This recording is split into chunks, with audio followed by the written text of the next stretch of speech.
Hello and welcome to CedWes Gaming. My name is Jesper, also known as Said, and today I will talk about what I plan for the channel in the future.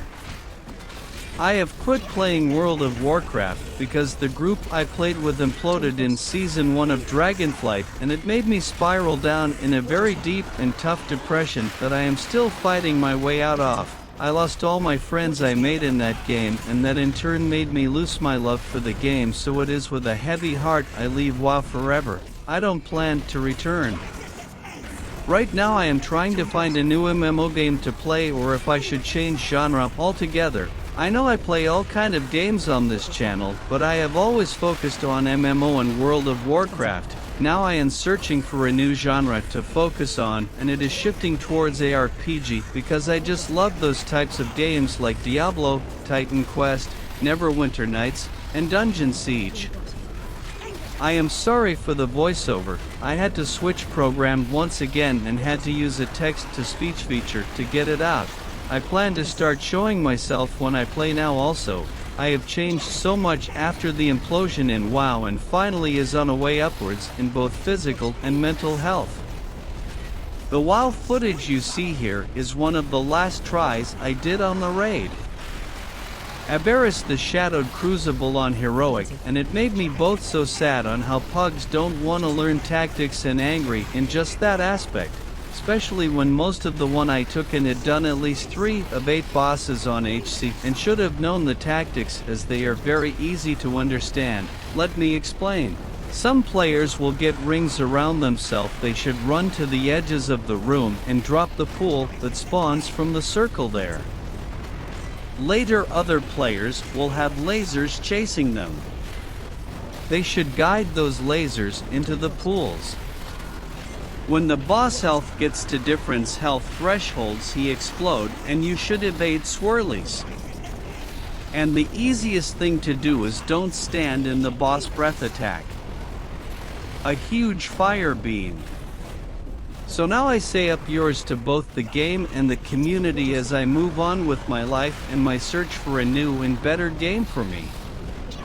One possible MMO I will focus on is the third-person shooter. Warframe.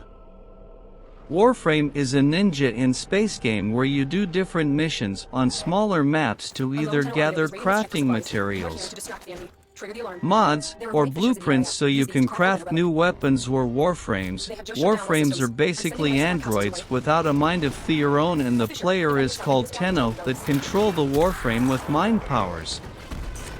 In this mission you see me playing here is a survival mission. So the only goal is to stay alive as long as I can. It is also a so-called Void Rift mission, so I have to gather special objects to open a so-called relic, which can give me all kinds of more powerful stuff called Prime Gear. The warframe I decided to bring on this mission is called Saren, which is a poison-based character. The mod build I use on her have I named Sirona build, and the playstyle with it is to spread the poison to as many enemies as you can before the poison burns itself out. Warframe is a very fun game if you love shooter games. The shooting feels so good and the movement is smooth, and Warframe's creators Digital Extremes has some very big game name under their belt, like Unreal Tournament. And when I grew up, Unreal Tournament was one of the games I played the most. I even played with a clan, and I think I was pretty good in it also. But I don't think I have the willpower to focus on a new MMO, no matter how fun it might be, because no MMO is fun a longer time without a group of friends to play with and chat or talk to about the game. That's why I am looking into other game genres like ARPG, first-person shooter, strategy, grand strategy, 4X games. And like I said earlier in the video, I am leaning towards ARPG games. Most for I love RPG games, and I am a lore nerd in games I like, so I think it is the genre that will suit me the best. Especially now that Diablo 4 is out. I will buy that as soon as I can afford it, and I only hope my PC can handle it, but in the meantime I will play and record Diablo 2 Resurrection and Diablo 3. I also can play and record other ARPGs like Titan Quest, Wolcen, Lords of Mayhem, Grim Dawn, and any game set in the Dungeon and Dragons setting. But I think I will start to make a video where I set down what I think make out an ARPG, so you all know what type of games you can expect me to play here on out. You all can tell me what you think an ARPG game is down in the comments to see if I agree with your view of it or not.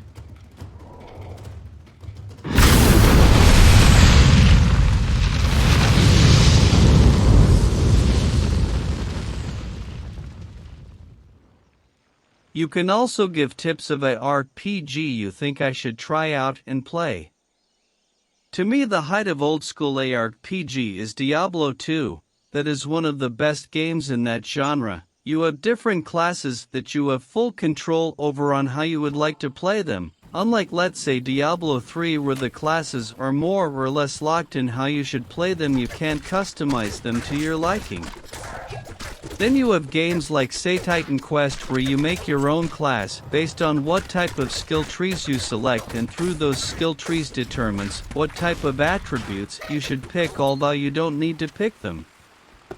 It might also come to it that I might do some lore-inspired videos in the near future. I probably also will do fan fiction videos where I write my own story on the character I am playing in a game and read it to give you guys a deeper connection to that character and how I have built it and how I play it. I have always loved to write, and especially fan fiction and my own characters I play in the games that I play, because I need to have a story on them in my head to be able to have a good connection to them. I am weird like that. Almost all the characters I have in WoW have a small complex backstory to them why they do what they do. Let me give you a taste on my fan fiction, the Necromancer you see me playing here.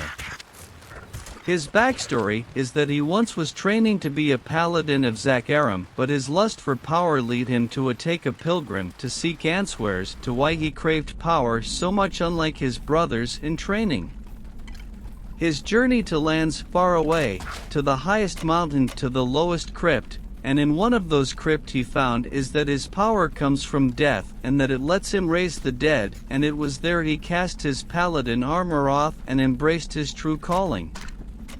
That is just some of a story I have on this Necromancer. I have so much more in my head, but I sometimes have writer's block and have a hard time getting the story out from my head.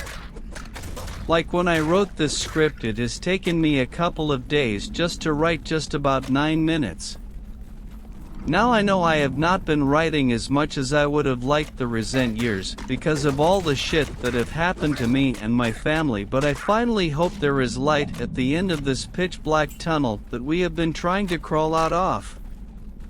I think I have covered the most important things now, so it looks like we are reaching the ending of this small but very crucial and informative video. I hope all of you that have taken your time to watch this video to the end have liked it, and if you want to have more videos, hit the subscribe button, also hit the notification bell to get notified when I upload new videos. If you want to support me on Patreon, you can find the link in the description down below. If you want to check out when my wife is streaming, I have her Twitch link down there too. And for all you others, you all can have a good day.